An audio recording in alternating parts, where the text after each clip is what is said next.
നമസ്കാരം. വളച്ചു കെട്ടാതെ straight to the point ഈ പ്രോഗ്രാമിലേക്ക് എല്ലാ പ്രിയപ്പെട്ട പ്രേക്ഷകർക്കും സ്വാഗതം. കാലവർഷം കലുതുള്ളി പെയ്യുമ്പോൾ ചെല്ലാനം നിവാസികളുടെ നെഞ്ചിൽ തീയാണ്. തങ്ങളുടെ സ്വന്തം കിടപ്പാടവും വീടുമൊക്കെ കടൽ കൊണ്ടുപോകുന്ന ആ കാഴ്ചയ്ക്ക് മുമ്പിൽ നിസ്സഹായരായി ഇരിക്കാനേ ഈ ഒരു കാലഘട്ടങ്ങളിൽ, ഈ ഒരു ദിനങ്ങളിൽ ചെല്ലാനം നിവാസികൾക്ക് കഴിയുന്നുള്ളൂ. ചെല്ലാനം പ്രദേശത്തെ പുത്തൻതോട് മുതൽ ഫോർട്ട് കൊച്ചി വരെയുള്ള 12 കിലോമീറ്റർ തീരപ്രദേശത്തെ കടലിൻ്റെ മക്കൾ ഇന്ന് കേഴുകയാണ് അധികാരികളുടെ മുമ്പിൽ. പലതവണ തങ്ങളുടെ ന്യായമായിട്ടുള്ള ജീവിക്കാനുള്ള അവകാശത്തിന് വേണ്ടിയിട്ടുള്ള ആ കാര്യങ്ങളെ സംബന്ധിച്ച് അധികാരികളുടെ മുമ്പിൽ പറഞ്ഞിട്ടും ഇപ്പോഴും അവർ കൈയൊഴുകിയാണ്. കൃത്യമായിട്ടുള്ള ഒരു നടപടികൾ, ആ കടലാക്രമണവുമായി ബന്ധപ്പെട്ട് കൃത്യമായിട്ടുള്ള നടപടികൾ അധികാരികളുടെ ഭാഗത്തു നിന്നും ഉണ്ടാകുന്നില്ല.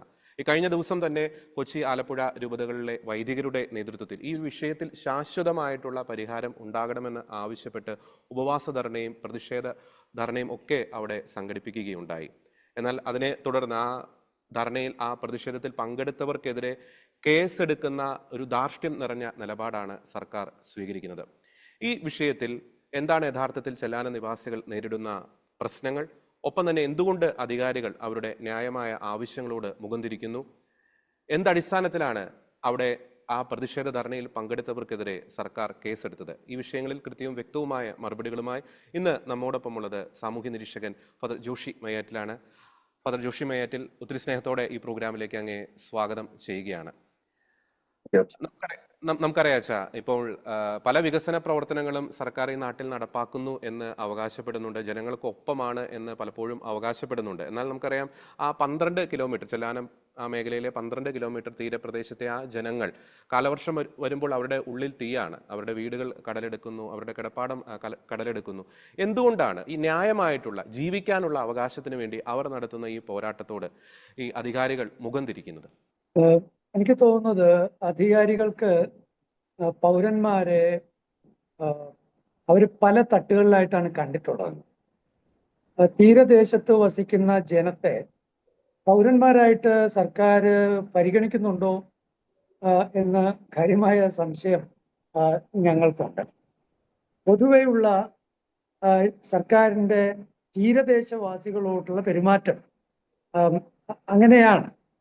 പ്രത്യേകിച്ച് ഒന്ന് ആലോചിച്ച് നോക്കുക, എത്ര വർഷമായി ഈ ചെല്ലാനം, കണ്ണമാലി, ചെറിയടവ് പ്രദേശത്തെ ജനം എത്ര വർഷമായി ഇതേ ദുരന്തങ്ങളിലൂടെ കടന്നു പോകുന്നു?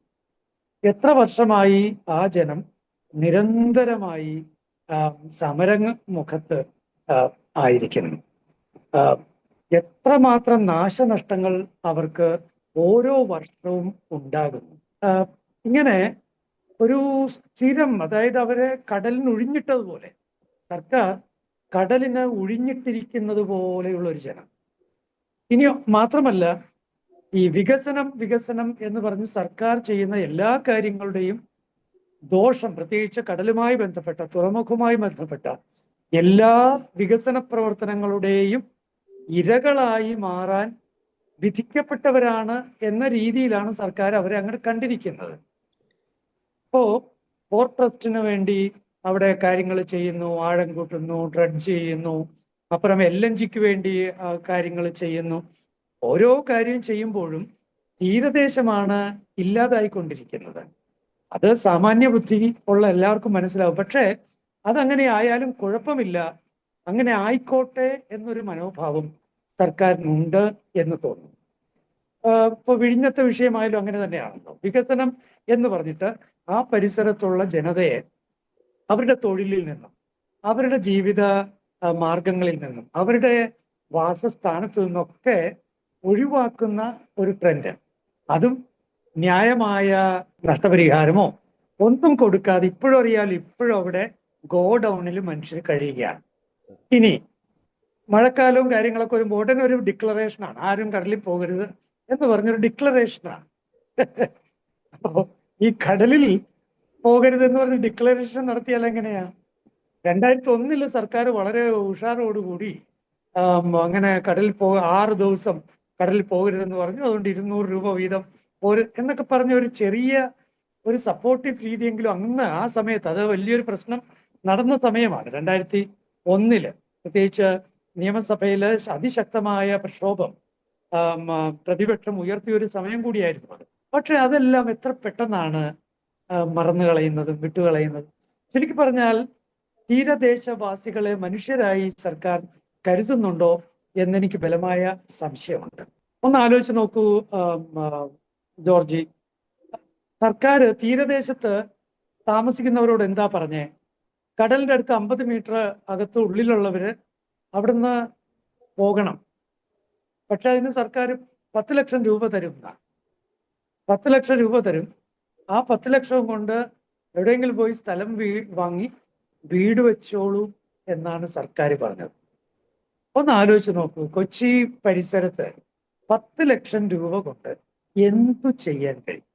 എന്ത് സ്ഥലം വാങ്ങാൻ കഴിയും? എന്ത് വീട് വയ്ക്കാൻ കഴിയും 10 ലക്ഷം രൂപ കൊണ്ട്? അവിടെ ഒരു ബസ് കാത്തിരിപ്പ് കേന്ദ്രത്തിന് 25 ലക്ഷവും 30 ലക്ഷവും ഒക്കെയാണ് അവർ ചെലവഴിക്കുന്നതെന്നാണ് അവകാശപ്പെടുന്നത്.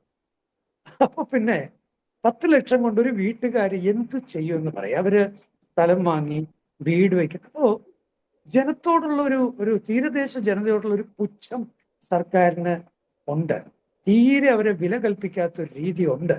വളരെ സങ്കടകരമാണ് ഈ ഒരു രണ്ടാം കിട പൗരന്മാരായി തീരദേശത്തെ ജനതയെ സർക്കാർ കാണുന്നത്. പക്ഷെ ജോർജ് തന്നെ ഒന്ന് ആലോചിച്ച് നോക്കൂ, ഇവിടുത്തെ വലിയൊരു കയറ്റുമതി, മത്സ്യ കയറ്റുമതിയുടെ ഏറ്റവും ശക്തരായ, അതിനു വേണ്ടി മത്സ്യം പിടിക്കുന്ന ആളുകളാണ്.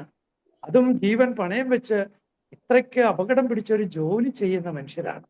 എന്ന് മാത്രമല്ല, എന്ത് റിസ്ക് ഉള്ള പ്രശ്നം വന്നാലും, പ്രത്യേകിച്ച് ഫ്ലഡ് പോലുള്ള വിഷയങ്ങളൊക്കെ വരുമ്പോൾ അവരെടുക്കുന്ന ഒരു ശ്രമം കണ്ട്. അപ്പൊ പിന്നെ എന്തുകൊണ്ടാണ് സർക്കാർ തീരദേശവാസികളെ രണ്ടാം കിട പൗരന്മാരായിട്ട് കരുതുന്നത് എന്ന് ഒട്ടും മനസ്സിലാകുന്നില്ല ജോർജ്.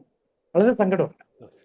അച്ഛാ, നമ്മൾ ഈ വിഷയത്തിലേക്ക് തന്നെ വന്നു കഴിയുമ്പോൾ നമുക്ക് ഈ ചെല്ലാനം മുതൽ എനിക്കൊന്ന് പുത്തൻതോട് വരെയുള്ള ആ ഒരു പ്രദേശത്ത് ഒരു 7.5 കിലോമീറ്റർ, അത് വളരെ കാര്യക്ഷമമായിട്ട് ടെട്രാപോഡൊക്കെ ഉപയോഗിച്ച് കടലാക്രമണത്തെ തടയിടുവാൻ സർക്കാരിന് സാധിച്ചു. പിന്നീടുള്ള ഈ 12 കിലോമീറ്റർ ദൂരം, ആ ഒരു പ്രദേശത്തോട് എന്തുകൊണ്ടാണ് ഈ സർക്കാർ ഒരു ചിറ്റമ്മ നയം സ്വീകരിക്കുന്നത്? പല തവണ ജനങ്ങൾ ആവശ്യപ്പെട്ടതാണ്, പല രീതിയിലുള്ള സമരമാർഗങ്ങളിലൂടെ ആവശ്യപ്പെട്ടതാണ്. പക്ഷേ ഈ 12 കിലോമീറ്റർ ആ ദൂരത്തോട്, ആ തീരപ്രദേശത്തോട് സർക്കാർ എന്തുകൊണ്ടൊരു അവഗണന കാണിക്കുന്നു? ജോർജ്, ഇതിൽ ഞാൻ 2 കാര്യങ്ങൾ കാണണം. ഒന്ന്, സർക്കാരിൻ്റെ കണക്ക് കൂട്ടാൻ അറിയാത്ത അവസ്ഥ. ഒരു പ്രോജക്റ്റ് ആരംഭിക്കുമ്പോൾ ആ പ്രോജക്റ്റിന് എത്ര തുക വേണം എന്ന് വകയിരുത്തി അതാണല്ലോ ചെയ്യേണ്ടത്. ഈ ദ ഹോൾ പ്രോജക്റ്റിന് വേണ്ടിയാണ് 350ഓളം കോടി രൂപ സർക്കാർ വകയിരുത്തിയിരുന്നത് നേരത്തെ. അതാണ് കിഫ്ബിയിൽ നിന്ന് സംഘടിപ്പിച്ചിരുന്നത്. അപ്പൊ മുഴുവൻ പ്രോജക്റ്റ്, ഈ പറയുന്ന ഏതാണ്ട് 15ഓളം കിലോമീറ്ററുകൾ നീളുന്ന, അല്ലെങ്കിൽ 16 കിലോമീറ്ററുകൾ നീളുന്ന ആ മുഴുവൻ കടൽ ഭിത്തിക്ക് വേണ്ടിയാണ് ആ ഒരു കാര്യം സർക്കാർ അത്രയും തുക വകയിരുത്തിയത്. പക്ഷെ പകുതി ചെയ്തു വന്നപ്പോഴേക്കും തുക തീർന്നു എന്നാണ് പറയുന്നത്. അപ്പോ അത് ആരുടെ കഴിവുകേടാണ്? അത് ഒരു കാര്യം ചെയ്യുമ്പോൾ അതിനുള്ള എല്ലാ വശങ്ങളും അത് കണ്ട് അതിലേക്ക് തുക വകയിരുത്താതെ എങ്ങനെയാണ് പകുതി എത്തുമ്പോഴേക്കും കാശ് തീർന്നു പോയി എന്ന് പറയുന്ന ഒരു അവസ്ഥ ഉണ്ടാകും. അതാണ് ഒന്നാമത്തെ കാര്യം. രണ്ടാമത്തേത് ഞാൻ കാണുന്നത്, ഇപ്പൊ പറയുന്നു കിഫ്ബിക്ക് തുക തരാനാവില്ല, ഇതാണ് പറയുന്നത്. അപ്പൊ തുകയില്ല എന്നാണ് പറയുന്നത്. പക്ഷേ മറ്റെത്രയോ പ്രോജക്റ്റുകൾക്ക് തുക വരുന്നുണ്ട്. തുക കിഫ്ബിയിൽ നിന്ന് തന്നെ പണമെടുത്ത് ഒത്തിരിയേറെ കാര്യങ്ങൾ ഇപ്പൊ നടക്കുന്നുണ്ട്. എന്തുകൊണ്ടാണ് ഇവിടെ നടക്കാത്തത്? അപ്പൊ എനിക്ക് തോന്നുന്നത് അത് ബോധപൂർവകമാണ് എന്നാണ് തോന്നുന്നത്. പ്രത്യേകിച്ച് സർക്കാർ രാഷ്ട്രീയം കളിക്കുകയാണ്. അടുത്ത ഇലക്ഷന് മുൻപ് അവിടുത്തെ ജനത്തെ കണ്ണിൽ പൊടിയിടാൻ വേണ്ടി ഈ തീരദേശത്തെ ഈ അത്യാവശ്യമുള്ള കടൽഭിത്തി നിർമ്മാണം സർക്കാർ ബോധപൂർവം അത് മാറ്റിവെച്ചിരിക്കുകയാണ്. എന്നിട്ട് ഇപ്പൊ കണ്ടോളൂ, ഇപ്പൊ സമരവും കാര്യങ്ങളൊക്കെ വന്നല്ലോ. ഇനി ഒരു 5-6 മാസം കഴിയുമ്പോഴേക്കും അതിന്റെ പണിയൊക്കെ തുടങ്ങി. ആളുകൾ നോക്കുമ്പോൾ ആ പണി നടക്കുന്നുണ്ട്. അങ്ങനെ വോട്ട് ചെയ്യാനുള്ള വെറും യന്ത്രങ്ങളായി മാത്രം മനുഷ്യരെ കാണുന്ന ഒരു കണ്ണിച്ചോരയില്ലാത്ത ഒരു സർക്കാർ ഒരു രാഷ്ട്രീയ ലാഭം മാത്രം നോക്കുന്നൊരു സർക്കാരായി മാത്രമാണ് ഇപ്പോൾ. അപ്പോൾ അതാണ് എൻ്റെ ഒരു രണ്ടാമത്തെ ഒരു വായന. സർക്കാർ ഇടപെടും, പക്ഷെ ഇലക്ഷന്റെ കുറച്ചുകൂടി അടുത്തോട്ടെ അതിനുവേണ്ടി സർക്കാർ കാത്തു നിൽക്കുകയാണ്. ഇതാണ് എനിക്ക് തോന്നുന്നത്. ജോർജ്, മറ്റൊരു വാദഗതി സർക്കാർ ഉന്നയിക്കുന്നത് ഈ കരിങ്കല്ലിന്റെ ക്ഷാമം, ഈ കടൽഭിത്തിയുമായി ബന്ധപ്പെട്ട് കരിങ്കല്ലിന്റെ വലിയൊരു ക്ഷാമം നേരിടുന്നുണ്ട് എന്നൊക്കെയാണ്. നമുക്കറിയാം, പാരലായിട്ട് സർക്കാരിന്റെ വൻകിട പദ്ധതികൾ, വിഴിഞ്ഞം പോലുള്ള പദ്ധതികൾ ഈ കരിങ്കല്ലൊക്കെ ഉപയോഗിച്ച് നല്ല രീതിയിൽ അങ്ങ് പോകുന്നുണ്ട്. അപ്പൊ ചില പദ്ധതികൾ വരുമ്പോൾ, ചില കാര്യങ്ങൾ വരുമ്പോൾ വല്ലാത്തൊരു ക്ഷാമം നിയമത്തിന്റെ ചില നൂലാമാലകൾ ചൂണ്ടിക്കാണിക്കുന്നു. അതൊരു വിരോധാഭാസം തന്നെയല്ല അച്ഛാ? പിന്നെ ഇതെല്ലാം നമുക്കറിയാമല്ലോ. ഇതൊക്കെ ഒരു തട്ടാമുട്ടി ന്യായങ്ങള് ആ മനസ്സ് വെച്ചാൽ നടക്കും എന്നുള്ളതിന്റെ സുന്ദരമായ തെളിവല്ലേ വിഴിഞ്ഞം. അപ്പോ അദാനിയുടെ വിഷയത്തിന് സർക്കാരിന് എന്തും ചെയ്തു കൊടുക്കാനും എല്ലാം ഒരുക്കി കൊടുക്കാനും സർക്കാരിന് പറ്റും. പക്ഷേ ഈ തീരദേശത്തെ 50,000-ഓളം മനുഷ്യര് താമസിക്കുന്ന ആ പ്രദേശത്തെ അവരുടെ ജീവനെ സംരക്ഷിക്കാൻ, അവരുടെ സ്വത്തിനെ സംരക്ഷിക്കാൻ സർക്കാരിന് ഒന്നും ചെയ്യാൻ പറ്റില്ല. അപ്പൊ പിന്നെ കല്ലില്ല, അതില്ല, ഇതില്ല എന്ന് പറയുന്നത് അല്ലാതെ തന്നെ എത്രയോ സംവിധാനങ്ങൾ ഇന്നുണ്ട്. ഇപ്പൊ കല്ലിന് പകരം എന്തെല്ലാം സംവിധാനങ്ങളുണ്ട്. ഇതൊക്കെ ചിന്തിക്കാനായിട്ട് സർക്കാരിന് കഴിവില്ല എന്നാണ്.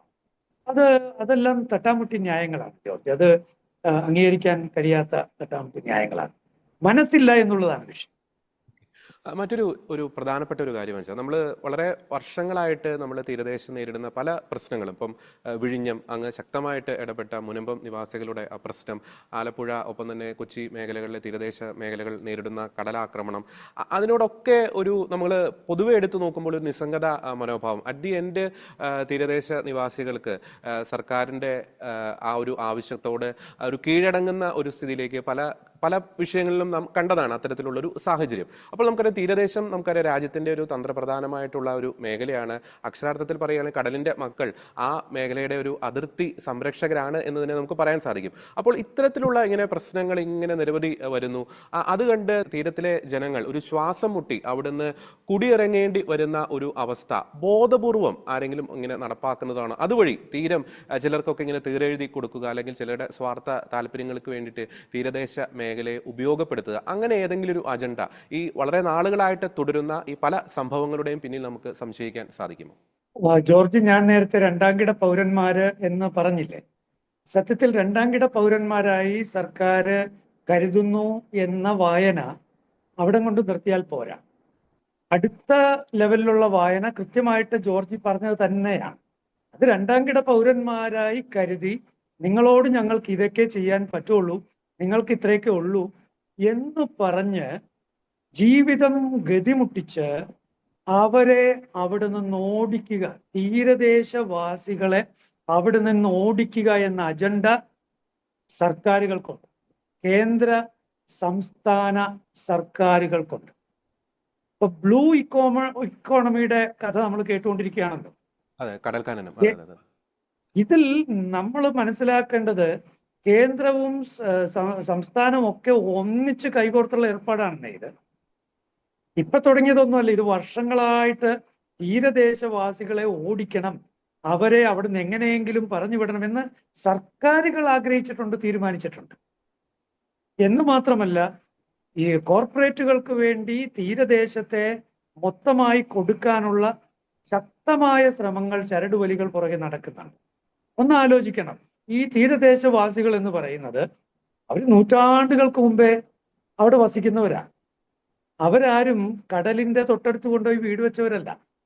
ഈ ചെല്ലാനം എന്ന് പറയുന്ന സ്ഥലത്ത് 1 കിലോമീറ്റർ അകത്തേക്ക് പണ്ട്, അതായത് കടലിലേക്ക് പണ്ട് സ്ഥലം ഉണ്ടായിരുന്നു. പട്ടയമുള്ള സ്ഥലമാണ് ഇന്ന് കടലിൽ കിടക്കുന്നത്. പലരുടെയും പട്ടയമുള്ള സ്ഥലമാണ് ഇന്ന് കടലിൽ കിടക്കുന്നത്. അപ്പോൾ ഈ ഭൂമി, തീരപ്രദേശത്തെ കടൽ വിഴുങ്ങുന്ന ഒരു പ്രതിഭാസം അത് വർഷങ്ങളായിട്ടുണ്ട്, അത് നടക്കുന്നുണ്ട്. ശരിയാണ്, അതിനെ പ്രതിരോധിക്കാൻ തക്ക ഒരു രാഷ്ട്രത്തിന്റെ കെട്ടുറപ്പ് നമുക്ക് വന്നിട്ട് അധികം നാളായിട്ടില്ല. 1947 സ്വാതന്ത്ര്യം കിട്ടിയതിന് ശേഷവും കേരള സംസ്ഥാനത്തിന്റെ രൂപീകരണ ശേഷവും ഒക്കെയാണ് നമുക്കൊരു ഭരണകൂടവും കാര്യങ്ങളൊക്കെ അങ്ങനെ ഉണ്ടായി വരുന്നത്. അപ്പോൾ ഈ ഭരണകൂടത്തിന്റെ ഇച്ഛാശക്തി ആശ്രയിച്ചിരിക്കും നമ്മുടെ തീരപ്രദേശം സംരക്ഷിക്കപ്പെടുന്നത്. പക്ഷേ സംരക്ഷണം ഇല്ല എന്ന് മാത്രമല്ല, അവിടെയുള്ള ആളുകളെ ഓടിച്ചിട്ട് അത് മറ്റുള്ള ആളുകൾക്ക് വേണ്ടി ഉപയോഗിക്കണം, അല്ല മറ്റു ചില ഉദ്ദേശങ്ങൾക്ക് വേണ്ടി വിനിയോഗിക്കണം. ഒന്ന് ആലോചിച്ച് നോക്കൂ, നമ്മുടെ ഈ ആലപ്പുഴ പരിസരത്തൊക്കെ ഇപ്പൊ പല തീരപ്രദേശങ്ങളിലേക്കും ജനത്തിന് എൻട്രി ഇല്ല. നമ്മുടെ VS അച്യുതാനന്ദൻ സാറിന്റെ ആ പരിസരം ഉണ്ടല്ലോ, മാരാരിക്കുളം. മാരാരിക്കുളം പരിസരത്തേക്ക് അവിടുത്തെ നാട്ടുകാർക്ക് പോകാൻ പറ്റില്ല. അത് ആ ഏരിയ മൊത്തം വലിയ ബിസിനസ് ഭീമന്മാരുടെ കേന്ദ്രമായിട്ട് മാറിക്കഴിഞ്ഞു. അവരുടെ പ്രൈവറ്റ് പ്രോപ്പർട്ടി പോലെ ആയിക്കഴിഞ്ഞു. ഇപ്പോൾ ആ സ്ഥലത്തെ അറിയണമെങ്കിൽ പോലും മാരാരി ബീച്ച് എന്നൊക്കെയാണ് അറിയുന്നത്. അതായത് ചില കമ്പനികളുടെ പേരിൽ പോലുമാണ് അറിയപ്പെടുന്നത്, അല്ലാതെ ആ പരിസരത്തിന്റെ പേരിലും ആ നാട്ടുകാരുടെ പേരിലും അങ്ങനെയല്ല അറിയപ്പെടുന്നു. അതുകൊണ്ട് ഈ നേരത്തെ പറഞ്ഞ ആ ഒരു മനുഷ്യരെ അവിടെ നിന്ന് ഓടിച്ച് സ്വാർത്ഥ ലക്ഷ്യങ്ങൾക്ക് വേണ്ടി ഉപയോഗിക്കപ്പെടുക, അത് ബ്ലൂ ഇക്കോണമി പോലുള്ള വൻകിട പദ്ധതികളാവട്ടെ, അല്ലെങ്കിൽ ഈ പറഞ്ഞതുപോലുള്ള കോർപ്പറേറ്റ് ഭീമന്മാരാകട്ടെ, അവർക്ക് അടിയറ വയ്ക്കുന്ന ഏർപ്പാടാവട്ടെ, ഇനി അതുമല്ലെങ്കിൽ വ്യക്തിപരമായ താല്പര്യങ്ങളോടുകൂടി ഈ ഭൂമികളൊക്കെ വാങ്ങിച്ചു കൂട്ടുന്ന ഒരു ഏർപ്പാടുണ്ട്. അതിൽ നല്ലൊരു പങ്കും രാഷ്ട്രീയക്കാരാണ്. അങ്ങനെയുമാകട്ടെ, ഇങ്ങനെയുള്ള തികഞ്ഞ നിക്ഷിപ്ത താല്പര്യങ്ങളോടുള്ള പെരുമാറ്റങ്ങളാണ് ഇവരെ രണ്ടാം കിടക്കാരായി കരുതി അവിടെ നിന്ന് ഓടിച്ച് ആ പ്രദേശം സ്വന്തമാക്കാനുള്ള ഗൂഢ തന്ത്രം ഇതിന്റെ പിന്നിലുണ്ട് എന്ന് പറയാതെ വയ്യ. ഏറ്റവും ലാസ്റ്റായിട്ട് അച്ഛാ, നമുക്കറിയാം ഇപ്പോൾ വിഴിഞ്ഞം വിഷയത്തിൽ ഇപ്പോൾ സഭയുടെ നേതൃത്വത്തിൽ പാവപ്പെട്ട ജനതയ്ക്ക് വേണ്ടിയിട്ട് ശക്തമായിട്ട് വൈദികരും ഒപ്പം രൂപതാ നേതൃത്വമൊക്കെ സമരത്തിന് ഇറങ്ങി. ഇപ്പോൾ കഴിഞ്ഞ ദിവസം തന്നെ ചെല്ലാനം ജനതയ്ക്ക് വേണ്ടി 200-ലധികം വൈദികർ ഉപവാസം ഇരിക്കുന്ന ഒരു അവസ്ഥ. അച്ഛൻ സൂചിപ്പിച്ചതുപോലെ ഇപ്പോൾ ബ്ലൂ എക്കണോമി അല്ലെങ്കിൽ കടൽ ഖനനം അതുവഴി കേന്ദ്ര സർക്കാർ അവിടെ കടലിലെ മക്കൾക്ക് പ്രതിസന്ധി സൃഷ്ടിക്കുന്നു. ഒപ്പം തന്നെ ഇത്തരത്തിലുള്ള പല പ്രശ്നങ്ങളും വഴി സംസ്ഥാന സർക്കാർ പല വിഷയങ്ങളും സൃഷ്ടിക്കുന്നു. വിഴിഞ്ഞം, ഒപ്പം തന്നെ ഈ കടലാക്രമണം ചെല്ലാനം പ്രദേശത്തെ ജനങ്ങൾ നേരിടുന്ന പല പ്രശ്നങ്ങൾ. അപ്പോൾ എന്താണ് ഇനി ഒരു ശാശ്വതമായിട്ടുള്ള പരിഹാരം? പലപ്പോഴും അധികാരികൾ ഇങ്ങനെ ചിന്തിക്കുന്നുണ്ടോ എന്നൊരു സംശയം പലരും ഉന്നയിക്കുന്നുണ്ട്. അതായത് ഇവർ സമരം ചെയ്താൽ ഇത്രയും വരെ പോകത്തുള്ളൂ, കുറെ കഴിയുമ്പോൾ സർക്കാരിന്റെ ഡിമാൻഡിനോട് ഇവർ കീഴടങ്ങും, കുറെ കഴിയുമ്പോൾ അവർ സമരം നിർത്തി അവസാനിപ്പിച്ച് പോകും, അപ്പോൾ അങ്ങനെ ഞങ്ങളുടെ താല്പര്യം അല്ലെങ്കിൽ ഞങ്ങളുടെ അജണ്ട നടപ്പാക്കാം എന്നൊരു ധാരണ ചിലർക്കെങ്കിലും ഉണ്ട് എന്ന് പലരും സംശയം ഉന്നയിക്കുന്നുണ്ട്. അപ്പോൾ ഇനി സമരമാണോ നമുക്കിനി ഒരു പരിഹാര മാർഗം? ഇനി സമരമാണെങ്കിൽ തന്നെ അത് എത്രത്തോളം ശക്തമായിട്ട് ഈ ന്യായമായിട്ടുള്ള ആവശ്യങ്ങൾക്ക് വേണ്ടി ഒരു സമരത്തിന് ഇറങ്ങേണ്ട ഒരു സാഹചര്യം നമ്മുടെ മുമ്പിൽ നിലവിലുണ്ട്? ജോർജ്, ഇതില് എനിക്ക് പറയാനുള്ളത്, നോക്കൂ, അങ്ങനെ പൗരന്മാരെ അങ്ങനെ നിസ്സാരരായി കാണാൻ കഴിയില്ല ജോർജ്. ഈ രാജഭരണമൊന്നും അല്ലല്ലോ ഇപ്പോൾ ഉള്ളേ. രാജഭരണമൊക്കെ തീർന്നില്ല ജോർജ്. ഇതൊരു സ്വതന്ത്ര റിപ്പബ്ലിക് അല്ലേ. ഇവിടെ പൗരന്മാരല്ലേ പ്രധാനപ്പെട്ടവര്, പ്രധാനികള്. ഭരണകൂടത്തിലൊക്കെ കയറി വരുന്നത് അവരുടെ വോട്ട് കൊണ്ടല്ലേ. അതുകൊണ്ട് അങ്ങനെ നിസ്സാരവത്കരിക്കാനാവില്ല. നോക്കണം, കൊച്ചിയിൽ ഒരു പൊളിറ്റിക്കൽ മാറ്റം ഉണ്ടായത് കുറച്ച് നാൾ മുൻപാണ്. എന്തുകൊണ്ടാണ് പൊളിറ്റിക്കൽ മാറ്റം ഉണ്ടായത്? അത് വളരെ അടിസ്ഥാനപരമായി ഈ ഒരൊറ്റ വിഷയത്തിലാണ്. മുഖ്യമായും തീരദേശത്തെ അന്ന് നിലവിലുണ്ടായിരുന്ന ജനപ്രതിനിധികൾ പൂർണ്ണമായി അവഗണിക്കുന്നു. തീരപ്രദേശം സംരക്ഷിക്കാൻ ഒന്നും ചെയ്യുന്നില്ല, ജനം വളരെ കഷ്ടതയിലേക്ക് പോകുന്നു എന്നുള്ളത് കൊണ്ട് തന്നെയാണ് ജനപ്രതിനിധികളെ മാറ്റി, രാഷ്ട്രീയ പാർട്ടികളെ മാറ്റി വളരെ വ്യക്തമായൊരു സൂചന നൽകിയത്. പുതുതായി കടന്നു വന്ന ജനപ്രതിനിധിയുടെ പ്രത്യേക ഉത്സാഹത്തോടുകൂടി തന്നെയാണ് ആ ഒരു പകുതിയോളം ഭാഗം പൂർത്തിയായിരിക്കുന്നത്. ഇപ്പോ ജനം ഒന്ന് ആലോചിച്ച് നോക്കൂ, കഴിഞ്ഞ ആഴ്ചയിൽ അന്ന് വന്ന ജനത്തിന്റെ അവരുടെ ആവേശം കണ്ടായിരുന്നു, അവരുടെ ഊർജം കണ്ടായിരുന്നു. കാരണം ജീവിക്കാൻ മാർഗമില്ലാതെ വന്നാൽ പിന്നെ ജനം ഇപ്പൊ തെരുവിലേക്ക് ഇറങ്ങിയതേ ഉള്ളൂ. ജീവിക്കാൻ മാർഗമില്ലാതെ ജീവനും സ്വത്തിനും സംരക്ഷണം ഉണ്ടാവുക, ഡിഗ്നിഫൈഡ് ലൈഫ് ഉണ്ടാവുക എന്നുള്ളത് ഭരണഘടനാപരമായ അവകാശമല്ലേ ജോർജി? ആ അവകാശം നിഷേധിക്കപ്പെടുമ്പോൾ തങ്ങളുടെ നിലവിളികൾക്ക് ബധിരകരണങ്ങളാണ് ഉള്ളത് രാഷ്ട്രീയത്തിൽ, ഭരണകൂടത്തിൽ എന്ന് തിരിച്ചറിയുമ്പോൾ ജനം ഇപ്പോൾ ആദ്യമായി പുറത്തേക്ക് ഇറങ്ങി, ജനം റോഡിലേക്ക് ഇറങ്ങി. അവിടെ മൊത്തം സ്തംഭിച്ചു, നമ്മൾ കണ്ടതാണ്. പക്ഷേ ഓർക്കണം, ഈ ജനം മൊത്തം സ്തംഭിപ്പിച്ചെങ്കിൽ, തൽക്കാലം വഴി സ്തംഭിപ്പിച്ചെങ്കിൽ, അടുത്തത് ഭരണകൂടം സ്തംഭിപ്പിക്കലായിരിക്കും. അതിശക്തമായ രീതിയിൽ കേരളത്തിന്റെ തീരദേശ ജനത മൊത്തം, ഇത് സഭയെന്നോ അല്ലെങ്കിൽ ക്രൈസ്തവനെന്നോ അക്രൈസ്തവനെന്നോ അങ്ങനെയൊന്നും വിഷയം ഉണ്ടാവില്ല. 590 കിലോമീറ്റർ ആണ് തീരം. കേരളത്തിന്റെ 592 കിലോമീറ്റർ കൃത്യമായിട്ട് പറഞ്ഞാൽ. ഈ തീരത്തെ സംരക്ഷിക്കുക എന്നുള്ളത് ഇതിന്റെ ഉത്തരവാദിത്വം ആർക്കാണ്? ഭരണകൂടത്തിനല്ലേ. അതുകൊണ്ട് ഭരണകൂടത്തിന് അങ്ങനെ പിള്ളേരുകളി കളിക്കാൻ പറ്റില്ല. ഇപ്പം നടന്നുകൊണ്ടിരിക്കുന്ന പിള്ളേരുകളിയാണ്. കഴിവുകെട്ട ഭരണകൂടത്തിന്റെ ലക്ഷണമാണ് ഇടിഞ്ഞു പൊളിഞ്ഞ കടൽ ഭിത്തികൾ. കഴിവുകെട്ട ഭരണകൂടത്തിന്റെ ലക്ഷണമാണ് കടൽ കയറി നശിക്കുന്ന ജനത്തിന്റെ വീടുകൾ, ചെളിയിലും വെള്ളത്തിലും ഇഴയുന്ന പൗരന്മാർ. കഴിവുകെട്ട ഭരണകൂടത്തിന്റെ ലക്ഷണമാണ്. അതുകൊണ്ട് ഭരണകൂടത്തിനെതിരെ അതിശക്തമായ രീതിയിൽ നീങ്ങാൻ പൗരന്മാരെ നിർബന്ധിക്കുകയാണ് ഇപ്പോൾ. അതുകൊണ്ട് അത് നടക്കും. ഇങ്ങനെയാണ് മുന്നോട്ട് പോകുന്നതെങ്കിൽ അത് തീർച്ചയായിട്ടും നടക്കും. ഈ മേലാളന്മാർ ചിന്തിക്കാത്ത രീതിയിലുള്ള കാര്യങ്ങൾ ഇവിടെ സംഭവിക്കും. അതാണ് മനസ്സിലാക്കേണ്ടത്. പിന്നെ ഞാനൊരു കാര്യം ചോദിക്കട്ടെ. ഈ 2 വിഷയങ്ങളുണ്ട്. ഒന്ന്, ഈ നമ്മുടെ കടലിൽ വെള്ളം ഉയരുന്നു എന്നുള്ള കാര്യം. അതിൽ സംശയമൊന്നും വേണ്ട. ഒരു നൂറ്റാണ്ടിൽ 30 സെന്റിമീറ്റർ വെച്ച് കടലിൽ ഇനി വെള്ളം ഉയരുമെന്നാണ് കണക്ക്. 1993-നും 2017-നും ഇടക്ക് 7.5 സെന്റിമീറ്റർ വെള്ളം നമ്മുടെ കടലിൽ ഉയർന്നിട്ടുണ്ട്. കൃത്യം റഡാർ വെച്ചുള്ള പരിശോധനയിൽ, സാറ്റലൈറ്റ് റഡാറിലൂടെ നമുക്ക് പഠിക്കാൻ കഴിഞ്ഞിട്ടുള്ള കാര്യമാണ്. അപ്പൊ ഞാൻ ചോദിക്കട്ടെ, ഇങ്ങനെ വെള്ളം ഉയർന്നുകൊണ്ടിരിക്കുന്നു, അപ്പൊ എന്ത് ചെയ്യണം? കേരളീയർ എന്ത് ചെയ്യണം? ആ തീരമൊക്കെ കടലിന് വിഴുങ്ങാൻ വിട്ടുകൊടുത്തിട്ട് ഇങ്ങനെ കയറി എവിടം വരെ പോകും? പിന്നെ കേരളം എന്ന് പറയുന്നത് മലയിൽ ഇങ്ങനെ കുത്തി, അപ്പോൾ അവിടെ കാടായി. അപ്പൊ പിന്നെ പ്രശ്നം എന്താണ് ഉദ്ദേശിക്കുന്നത് ഇവര്? അവിടെയാണ് തീരദേശ സംരക്ഷണത്തിന്റെ പ്രാധാന്യം കിടക്കുന്നത്. അതുകൊണ്ട് തീര സംരക്ഷണ അതോറിറ്റി എന്ന ഒരു വകുപ്പ് തന്നെ സ്ഥാപിച്ച് 592 കിലോമീറ്ററുകൾ മൊത്തം സംരക്ഷിക്കാനുള്ള പ്രോജക്റ്റ് തയ്യാറാക്കാനും അതിനുവേണ്ടിയുള്ള ഫണ്ട് കണ്ടെത്താനും കടൽ ഭിത്തികൾ പണിയാനും കടൽ മുട്ടുകൾ, അകത്തെ പുലിമുട്ടുകൾ കടലിലേക്ക് ഇടാനും ഒപ്പം തീര സമ്പുഷ്ടീകരണം, മണ്ണ് അവിടെ അടിയുന്ന രീതിയിലുള്ള കാര്യങ്ങൾ പ്ലാനിടാനും ഒക്കെ ഒരു നിരന്തര ജാഗ്രതയുള്ള ഒരു തീര സംരക്ഷണ അതോറിറ്റി KCBC പഠനം നടത്തിയിട്ട് സർക്കാരിന് 2021 കൊടുത്ത ഒരു നിർദ്ദേശമാണ്. വിവേകമുള്ള, ജ്ഞാനമുള്ള, പഠനമുള്ള കൃത്യമായ നിർദ്ദേശമാണ്.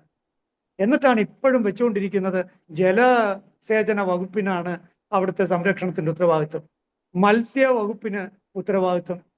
എങ്ങനെയാ ഇത് സംരക്ഷിക്കപ്പെടുന്ന? മത്സ്യവകുപ്പിലൂടെയും ജലസേന വകുപ്പിലൂടെയും. അതുകൊണ്ട് ഏറ്റവും വലിയൊരു സൊല്യൂഷൻ, ഏറ്റവും ഇമ്മീഡിയറ്റ് ആയിട്ട് എമർജൻസിയോട് ചെയ്യേണ്ടത് ഒരു തീരദേശ സംരക്ഷണ അതോറിറ്റിയെ ഇമ്മീഡിയറ്റ് ആയിട്ട് സൃഷ്ടിക്കുക എന്നുള്ളതാണ്. ഇപ്പൊ തീരദേശ വികസന അതോറിറ്റി ഉണ്ട്, അതൊരു തമാശയാണ്. തീരദേശ വികസന അതോറിറ്റി ഉണ്ട്, പക്ഷെ തീരദേശ സംരക്ഷണ അതോറിറ്റി ഇല്ല. ജീവൻ സംരക്ഷിക്കാതെ എങ്ങനെയാണ്, എന്ത് വികസനമാണ് ഇവര് നടത്താൻ പോകുന്നത്? ഓക്കെ ജോർജ്, ഇതാണ് എനിക്ക് ഇക്കാര്യത്തിൽ പറയാനായിട്ട്.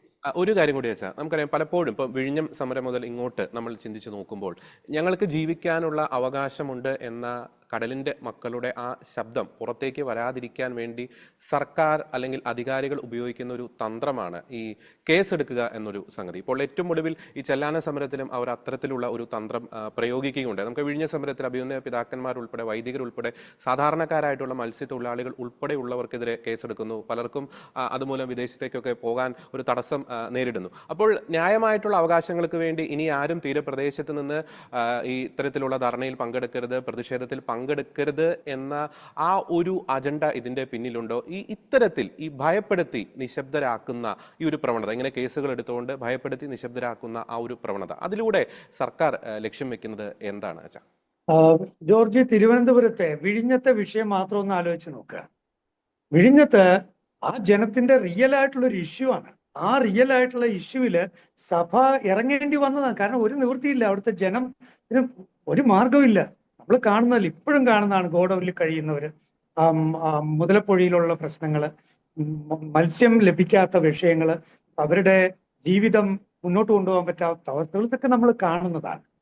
അപ്പോ വിഴിഞ്ഞത്ത് സഭ അക്കാര്യത്തിന് വേണ്ടി മുന്നോട്ടിറങ്ങിയപ്പോൾ വളരെ വ്യക്തമായി നമ്മളൊരു കാര്യം കണ്ടു. അവിടെ RSSും CPM-ഉം, അതായത് BJP-യും CPM-ഉം RSSും എല്ലാം കൈകോർത്ത് ഒരു തീരദേശ വിരുദ്ധ നിലപാട് എടുത്തു. അതിനെ ഒരു ക്രൈസ്തവ വിരുദ്ധ നിലപാട് എന്നും പറയാം. ക്രൈസ്തവ വിരുദ്ധ നിലപാടെടുത്തു. കേരള സർക്കാർ കള്ളക്കേസ് എടുത്ത് തിരുവനന്തപുരം അതിരൂപതയുടെ മെത്രാനച്ഛനെതിരെ പോലും കള്ളക്കേസ് എടുത്തിട്ട് അതിന്റെ പേരിൽ കേന്ദ്ര സർക്കാർ തിരുവനന്തപുരം അതിരൂപതയുടെ FCRയെ തടഞ്ഞു വെച്ചിരിക്കുകയാണെന്ന് ഓർക്കണം. അപ്പൊ ഇത് ആര് തമ്മിലുള്ള ധാരണയാ? ചുരുക്കി പറഞ്ഞാൽ CPM-ഉം RSSും ചേർന്ന് ഇന്ന് തീരദേശത്തെ ക്രൈസ്തവ സഭയ്ക്കെതിരെ ശക്തമായ ഗൂഢാലോചന നടത്തുന്നുണ്ട് എന്നുള്ളതിന്റെ കൃത്യമായൊരു തെളിവാണ് ഇപ്പോഴും വിഴിഞ്ഞത്തെ വിഷയമായിട്ടുള്ളത് നോക്കണം. കള്ളക്കേസ്, മെത്രാനച്ഛനെതിരെ കള്ളക്കേസ് എടുത്തിട്ട് അതിന്റെ പേരിൽ കേന്ദ്രത്തെ കൊണ്ട് ബ്ലോക്ക് ചെയ്യിച്ചിട്ടിരിക്കുക. ഇപ്പോഴും അത് ഫ്രീ ആക്കിയിട്ടില്ലെന്ന് ഓർക്കണം. ഇപ്പോഴും കേസ് പിൻവലിച്ചിട്ടില്ല. അപ്പൊ അതിന്റെ ഉദ്ദേശം എന്താണ്? ഇനി അതിനിടക്ക് രാജ്യദ്രോഹികൾ എന്നൊരു പ്രയോഗം നടത്തിയത് നമ്മൾ കണ്ടു. മുഖ്യമന്ത്രി തന്നെയും പല പ്രാവശ്യം പറഞ്ഞു, ഇത് വിദേശ ശക്തികളുമായി ചേർന്ന് ആ പാവപ്പെട്ട തീരദേശവാസികൾ. അപ്പോൾ ഇത്തരത്തിൽ RSS CPM കൂട്ടുകെട്ട് വളരെ മോശമായ ഒരു കാര്യമാണ് വിഴിഞ്ഞത്ത് നമ്മൾ കണ്ടത്. ഇനി ഇവിടെ ഈ ഫോർട്ട് കൊച്ചിയിലെ വിഷയത്തിൽ കേസെടുത്തത് ഞാൻ അതിനെ വളരെ സില്ലി ആയിട്ട് കാണുന്നുള്ളൂ. അവിടെ ഇങ്ങനെ ഒരു കാര്യം നടത്തുന്നു എന്ന് അറിയിച്ചിട്ടുണ്ടായിരുന്നു. അതേസമയം ഈ ആളുകൾ അതുപോലെ വരുമെന്ന് ഒരാൾക്കും നിശ്ചയമില്ലായിരുന്നു. അങ്ങനെ അറിയിക്കുമ്പോൾ ആളുകളെ ക്രമീകരിക്കേണ്ടതും യാത്ര തടസ്സം വരാതെ നോക്കേണ്ടതും ആരുടെ ഉത്തരവാദിത്വമാണ്? പോലീസിന്റെ ഉത്തരവാദിത്വമല്ലേ? അപ്പൊ പോലീസിന് വന്ന ഒരു പിഴവ് അത് മറച്ചു വെക്കാൻ വേണ്ടി ഒരു കേസ് എടുക്കില്ല. അതിനെ ഞാൻ അങ്ങനെ തന്നെ കാണുന്നുള്ളൂ. പോലീസ് ഏത്തമിടുന്നതിന്റെ ഒരു പേരാണ് ആ FIR. അത്രേ ഉള്ളൂ. പോലീസ് ചെയ്യേണ്ട ഉത്തരവാദിത്വം പോലീസ് ചെയ്യാതിരുന്നതിന്റെ ഒരു കൃത്യമായ ഒരു ലക്ഷണമായിട്ട് അവസാനം ഒരു FIR ഇടയ്ക്ക് പോകേണ്ടി വന്നു. അല്ലാതെ അവിടെ വഴി തടയാനായിട്ട് ആരാ മുന്നോട്ട് വന്നത്? അങ്ങനെ ഒരു കാര്യം അവിടെ നടന്നില്ലല്ലോ. അത്ര ആളുകൾ അവിടെ വരുമെന്ന് പോലും ആരാ വിചാരിച്ച്? പോലീസിന്റെ FIR-ൽ പോലും തന്നെ പറഞ്ഞിരിക്കുന്നു 50,000-ലേറെ പേരെന്ന്. 5000-ലേറെ പേരെന്ന് സംഘാടകർ പോലും മനസ്സിൽ വിചാരിച്ചില്ല. ആകെ മനസ്സിൽ വിചാരിച്ചിരുന്നത് 400 പേരെന്നുള്ളതാണ്. പക്ഷെ ആ ജനത്തിന്റെ അവരുടെ കഷ്ടതയാണ് കാണിക്കുന്നത്. അവരുടെ അവസ്ഥ തിരിച്ചറിയാനുള്ള ഒരു നല്ലൊരു സന്ദർഭമായിട്ട് അത് മാറി എന്നുള്ളതാണ് ഞാൻ കാണുന്നത്. പിന്നെ പോലീസ് ചെയ്യേണ്ട ഉത്തരവാദിത്വം പോലീസ് ചെയ്തില്ല. അവരത് അത്രയും ഗൗനിച്ചില്ല. ഓർക്കണം, ഇവരെ കൊണ്ട് ഇത്രയൊന്നും പറ്റില്ല എന്ന് വിചാരിച്ചിട്ടുണ്ടാവും. തീരദേശ ജനത ഇങ്ങനെ ശക്തിയൊന്നും ഇല്ലാത്തവരാണ്, അവർ വരുമൊന്നുമില്ല, പറച്ചിലേ ഉള്ളൂ എന്ന് വിചാരിച്ചിട്ടുണ്ടാവും. അപ്പോഴാണ് ഇവിടെ ഇങ്ങനെ ഒരു വലിയൊരു വിഷയമായിട്ട് വന്നത്. ഇങ്ങനെ തീരദേശ ജനതയെ അങ്ങനെ ഒന്നുമില്ല, കുഴപ്പമില്ല എന്നൊക്കെ ഇങ്ങനെ തഴഞ്ഞ് ജീവിക്കുന്നവർക്ക് അവസാനം പെട്ടുവരുന്ന പ്രശ്നം ഇതായിരിക്കും എന്നുകൂടി അതിന്റെ ഒരു ലക്ഷണമായിട്ട് ഞാൻ അതിനെ കാണുകയാണ്. വളരെ നന്ദി അച്ഛാ. പ്രത്യേകിച്ച് കേരളത്തിലെ തീരപ്രദേശത്തെ പാവപ്പെട്ട ജനങ്ങൾ അഭിമുഖീകരിക്കുന്ന പ്രശ്നങ്ങൾ, അതിനോട് സർക്കാർ പുലർത്തുന്ന നിസ്സംഗത, ആ നിസ്സംഗതയ്ക്ക് പിന്നിലെ അജണ്ട വളരെ ശക്തവും വ്യക്തവുമായിട്ടുള്ള ഭാഷയിൽ അങ്ങ് തുറന്ന് കാട്ടിയതിന് ഒരു കാര്യം കേന്ദ്ര സംസ്ഥാന സർക്കാരുകൾ, പ്രത്യേകിച്ച് തീരദേശത്തെ ജനങ്ങളുടെ ന്യായമായിട്ടുള്ള ആവശ്യങ്ങളോട് മുഖം തിരിക്കുന്ന കേന്ദ്ര സംസ്ഥാന സർക്കാരുകൾ ഓർക്കുക. ഈ ഒരു നിസ്സംഗത ഇനിയും തുടർന്ന് കഴിഞ്ഞാൽ തീരദേശത്തെ ജനങ്ങളുടെ പ്രതിഷേധം കടലിലെ തിരമാല പോലെ നിങ്ങൾക്കെതിരെ ആഞ്ഞടിക്കും. ആ തിരമാലകളുടെ മുമ്പിൽ ഒരു അധികാര കേന്ദ്രത്തിൻ്റെയും ഗർവും ധാർഷ്ട്യവും നിലനിൽക്കില്ല. അതിനെ തച്ചുടയ്ക്കുക തന്നെ ചെയ്യും എന്ന മുന്നറിയിപ്പോടെ വളച്ചു കെട്ടാതെ സ്ട്രെയിറ്റ് ടു ദ പോയിന്റ് ഈ പ്രോഗ്രാമിലെ ഇന്നത്തെ എപ്പിസോഡ് അവസാനിപ്പിക്കുന്നു. ഈ പ്രോഗ്രാമിൽ ഈ വിഷയവുമായി ബന്ധപ്പെട്ട് വളരെ വ്യക്തമായിട്ടുള്ള ആശയങ്ങൾ പങ്കുവച്ച ഫാദർ ജോഷി മയ്യാറ്റിൽ അങ്ങേക്ക് നന്ദി.